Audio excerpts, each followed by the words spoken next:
Police मुख्यालय की नियमित प्रेस वार्ता में आपका स्वागत है। कुछ महत्वपूर्ण विषय हैं जिसमें आपके सामने मैं अपनी बात रखूंगा।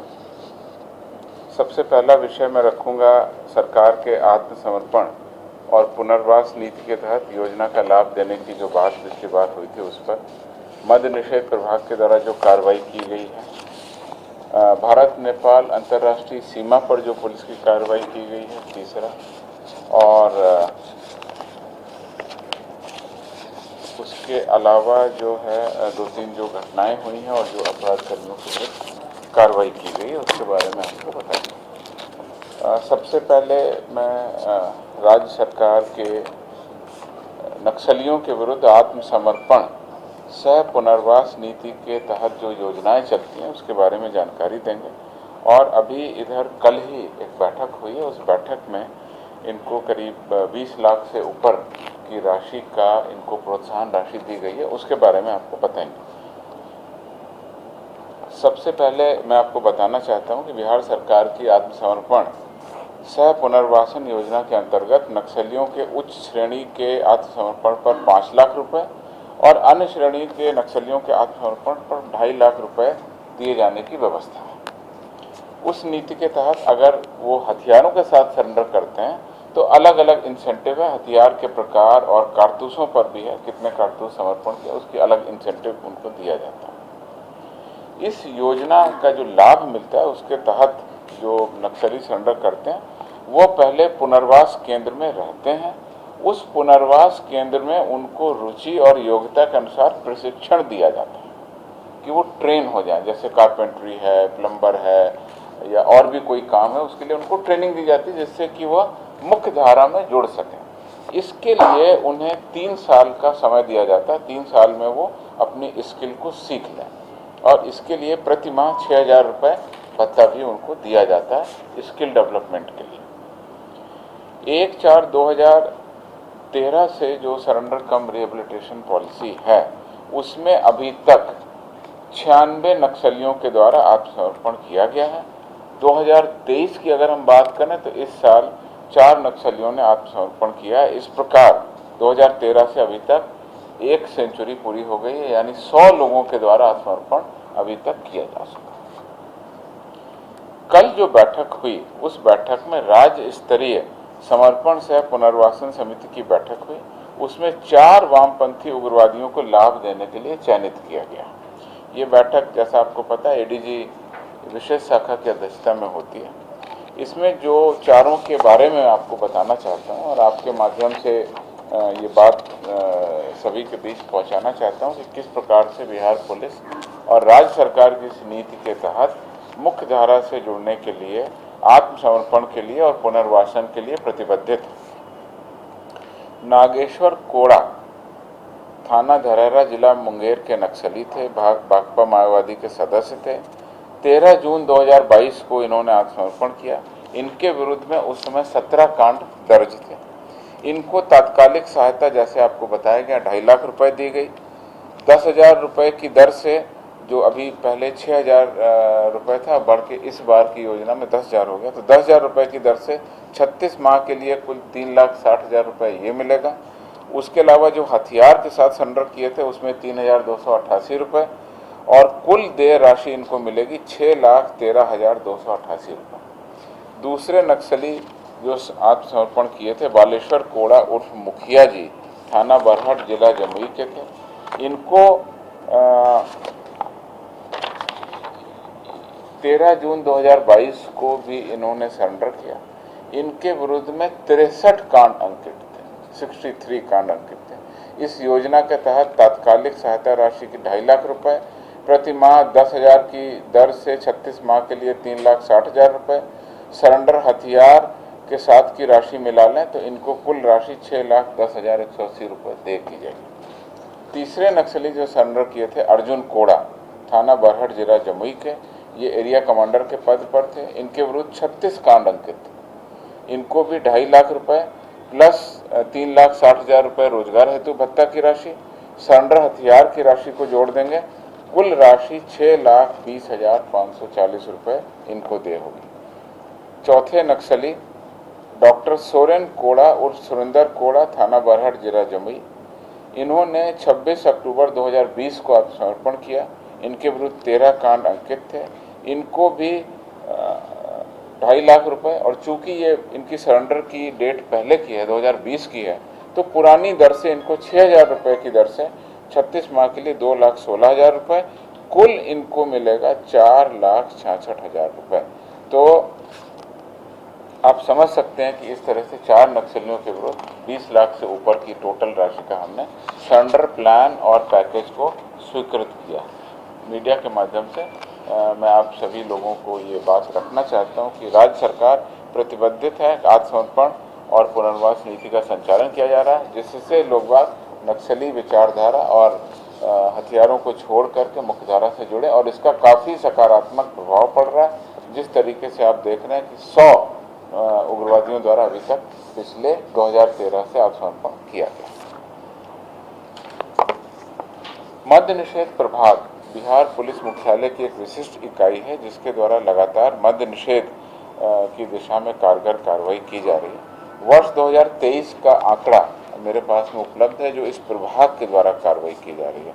इस प्रभाग ने कुल पूरे मई 2023 में 87 छापेमारी की, 33 FIR दर्ज की, 44 लोगों को गिरफ्तार किया, और सबसे महत्वपूर्ण बात है कि ट्रक और कंटेनर से भरे हुए जो शराब की आपूर्ति हो रही थी, ऐसे 23 कंटेनर को इसने पूरे मई माह में पकड़ा। आप समझ सकते हैं कि लगभग औसतन प्रति 1 दिन या 1.5 दिन पर एक कंटेनर ये लोग पकड़ रहे हैं।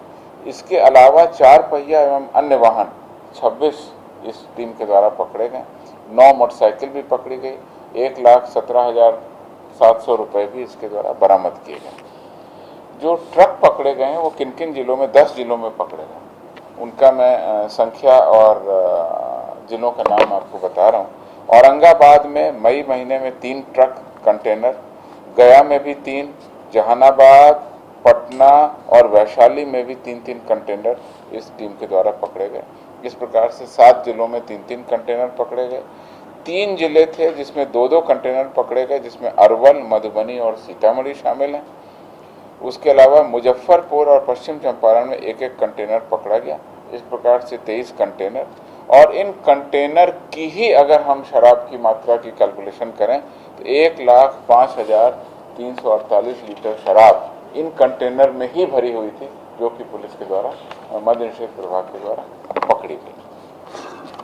इसके अलावा किस तरीके से हमने और भी कार्रवाई की है वो डिटेल आपको हम इस प्रेस नोट के माध्यम से दे देंगे। इसमें मुख्य रूप से जैसे 1 मई को पटना के नौबतपुर में छापामारी का 1 ट्रक सहित 6,649 लीटर विदेशी शराब बरामद की गई, जब्त की गई, और इस तरह से 27 मई तक का आंकड़ा, पूरे मई माह का आंकड़ा मैं आपको प्रेस नोट में स्पष्ट करूँगा।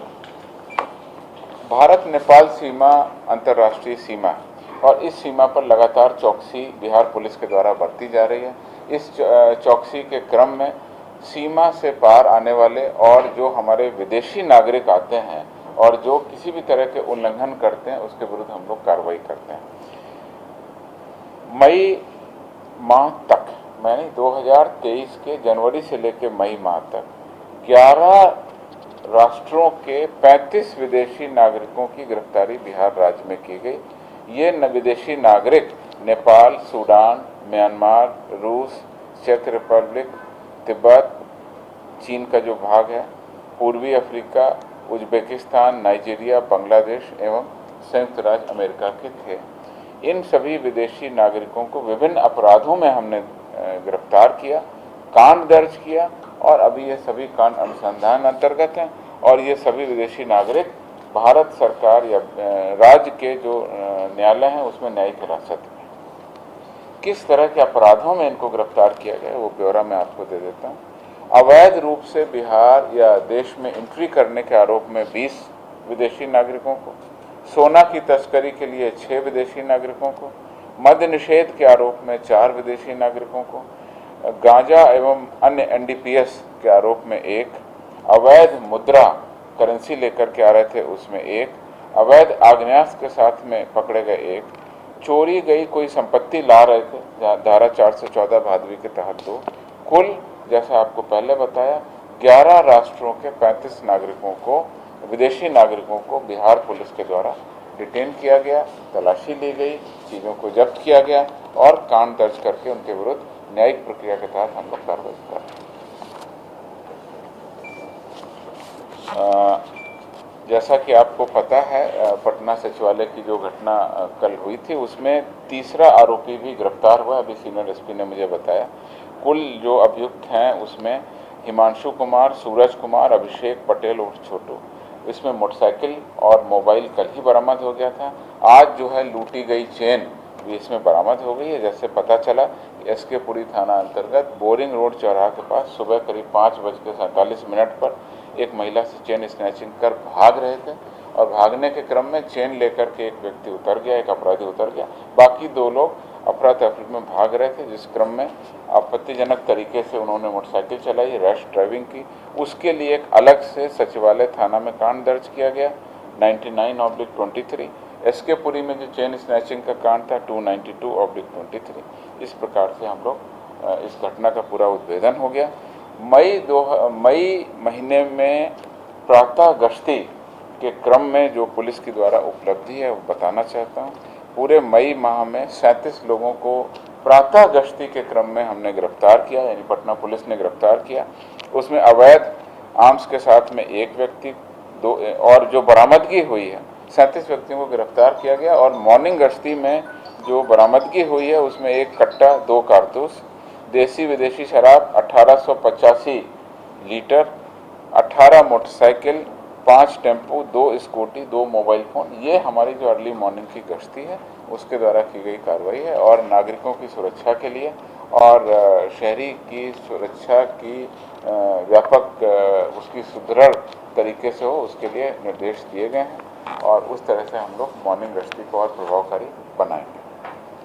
पटना जिला के पीरबोहर थाना अंतर्गत कैदी वाहन से जो फरार कैदी हैं उसमें सूचना मिली है कि बीएन कॉलेज के पास जा रही कैदी वाहन से 3 कैदी के फरार हो जाने की सूचना है।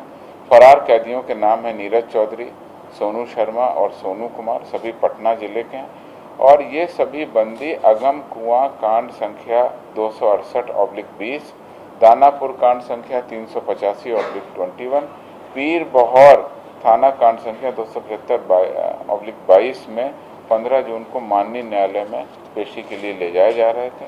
ये जो फरार हो गए उस संबंध में एक नया कांड दर्ज किया गया 440/23। पुलिस उपाधीक्षक के नेतृत्व में टीम बनाई गई है नगर पटना और घटना की विस्तृत जांच वो कर रहे हैं।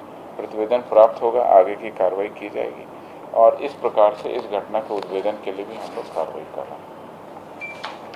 भागलपुर के मधुसूदनपुर ओपी अंतर्गत एक विस्फोट की घटना प्रतिवेदित हुई है। पुलिस अधीक्षक ने स्वयं उस घटना का निरीक्षण किया है भागलपुर के द्वारा। उसके अलावा वहां एटीएस की टीम के द्वारा जांच की गई है, एफएसएल की टीम वहां पर गई हुई है और हमारी जो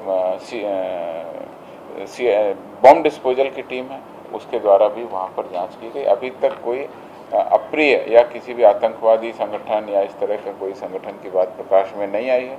सुतली और इस प्रकार के पदार्थ वहां पर पाए गए हैं, उनकी जांच की जा रही है और स्थानीय रूप से यह जो रखा गया था बम जैसा कोई वस्तु बना के सुतली से बांध करके उसके विस्फोट हो जाने की बात प्रकाश में आई है।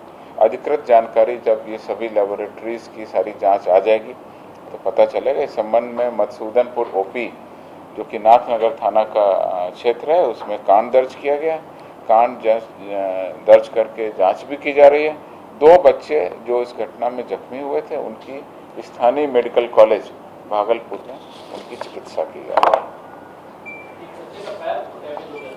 उसमें जांच की जा रही है और जो भी बात आएगी हम आपको बताएंगे। इधर जो हमारी मुख्य उपलब्धियां रही हैं विशेष कांडों में जो हर बार हम आपको बताते हैं, कुख्यात अपराध कर्मियों की गिरफ्तारी, मिनीगन फैक्ट्री, जैसा हमारा अंदेशा रहता है कि मिनीगन फैक्ट्री के माध्यम से बहुत सारे अवैध हथियार बना के अपराध कर्मियों को सप्लाई किए जाते हैं और फिर उससे अपराध कारित होता है। तो उस अपराध की जड़ तक पहुंचने के लिए हम लोग मिनी अवैध गन फैक्ट्रियों को फोकस में रखे हैं। अभी तक हमने बहुत सारी मिनी गन फैक्ट्री का उद्भेदन कर दिया। अगली प्रेस मीटिंग में हम आपको बता देंगे कि 6 महीने में कितनी ज़्यादा मिनी गन फैक्ट्री हमने बरामद की है। अभी हाल की जो घटना 12 जून को नौगछिया के इस्माइलपुर में मिनी गन फैक्ट्री का उद्भेदन, एक गांव है लक्ष्मीपुर, वहाँ चल रहा है। वहाँ पुलिस की टीम गई और वहाँ छापामारी की तो मिनी गन फैक्ट्री में एक देशी राइफल, 3 देशी कट्टा, एक पिस्तौल, अर्धनिर्मित देशी कट्टा 7, अर्धनिर्मित देशी कट्टे के बैरल 10 और अन्य हथियार बनाने के उपकरण वगैरह बरामद किए गए। नौगछिया में ही नौगछिया जिले के हत्या, लूट जैसे कई सारे कांडों के सक्रिय अपराध कर्मी सकला यादव को भागलपुर जिले में जाकर के सजौर थाना क्षेत्र से छापामारी कर गिरफ्तार किया गया। इसके विरुद्ध में गंभीर मामलों जैसे हत्या, लूट इत्यादि के 13 से अधिक कांड दर्ज थे। तो इस प्रकार से उस जिले में 2 उपलब्धि हुई है, एक मिनीगन फैक्ट्री का और दूसरा एक कुख्यात अपराध कर्मी की गिरफ्तारी। बेगूसराय के अंतर्गत कुख्यात वांछित अपराध कर्मी की गिरफ्तारी के लिए एसटीएफ के द्वारा कार्रवाई की गई और 3 अपराध कर्मी सौरभ कुमार, गौरव कुमार, शिवम कुमार, तीनों बरौनी के रहने वाले थे। इनको छापामारी के साथ करने के बाद गिरफ्तार किया गया।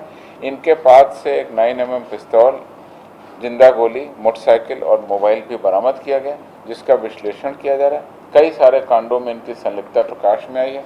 इनकी से पूछताछ के उपरांत नई टीम बना करके पुनः छापामारी की जाएगी और उस क्रम में जो उपलब्धि होगी आपको बताएंगे। मुजफ्फरपुर के कांटी थाना क्षेत्र में इधर हाल की जो घटना हुई है, आपको पता है कि किस प्रकार से पुलिस के द्वारा मुठभेड़ की गई और 3 अपराध कर्मियों को मुठभेड़ के बाद गिरफ्तार किया गया। उसकी पूरी ब्यौरा मैं आपको रख रहा हूँ।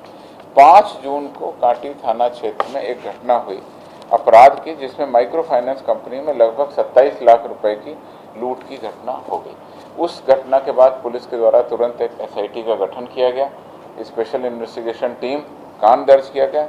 उस टीम के द्वारा 5 जून की यह घटना थी। एक सप्ताह के बाद 13 जून को कुछ सुराग मिला और एक सप्ताह के अंदर में 3 अपराध कर्मियों को गिरफ्तार किया गया। उनके पास में से 2 देशी कट्टा, 3 जिंदा कारतूस, 1 किलोग्राम चरस और 3 लाख से अधिक रुपए बरामद कर लिए। उन अपराध कर्मियों की जिनकी गिरफ्तारी एक सप्ताह के बाद हुई थी, उसके बाद जो पूछताछ हुई तो पता चला कि अगले दिन यानी 14 जून को ही उस लूट कांड में जो शामिल अन्य अपराध कर्मी हैं वो सिवाई पट्टी थाना क्षेत्र में कहीं पर योजना बना करके जा रहे हैं। पुलिस को जो एसआईटी थी उसके द्वारा और बाकी टीम को लगा करके पुलिस के द्वारा उन अपराध कर्मियों को पकड़ने और घेराबंदी कर उनको सरेंडर करने के लिए कहा गया, तो उन्होंने द्वारा फायरिंग की गई। उस फायरिंग पर पुलिस के द्वारा भी फायरिंग की गई।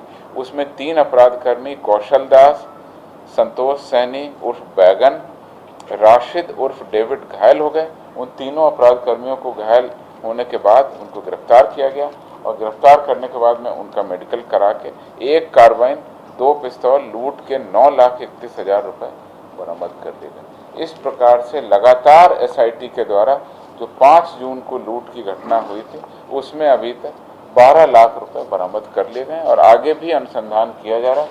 अपराध कर्मियों में 6 अपराध कर्मी गिरफ्तार हो गए, उनके पास से मोबाइल फोन और उनसे जो पूछताछ चल रही है, इसमें आगे भी हम लोग उम्मीद करते हैं कि और भी रिकवरी और कार्रवाई पुलिस के द्वारा की जाएगी। कैमूर के अंतर्गत कुदरा थाना क्षेत्र में और मोहनिया थाना क्षेत्र में विगत कुछ दिनों में लूट की घटनाएं हुई थी। तो इस घटना के उद्भेदन करते हुए 4 कुख्यात अपराधकर्मी रोहित कुमार, विजेंद्र यादव, नितेश यादव, कन्हैया यादव को गिरफ्तार कर लिया गया।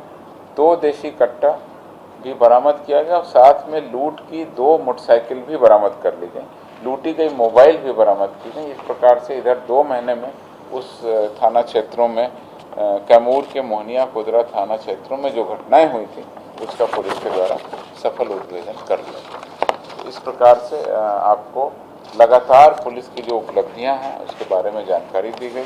नक्सली क्षेत्रों की जानकारी दी गई है, विदेशी नागरिकों की जो गिरफ्तारी अंतर्राष्ट्रीय सीमा पर है उसके बारे में और जो कुख्यात अपराध कर्मियों की गिरफ्तारी उसके बारे में आपको जानकारी दी गई।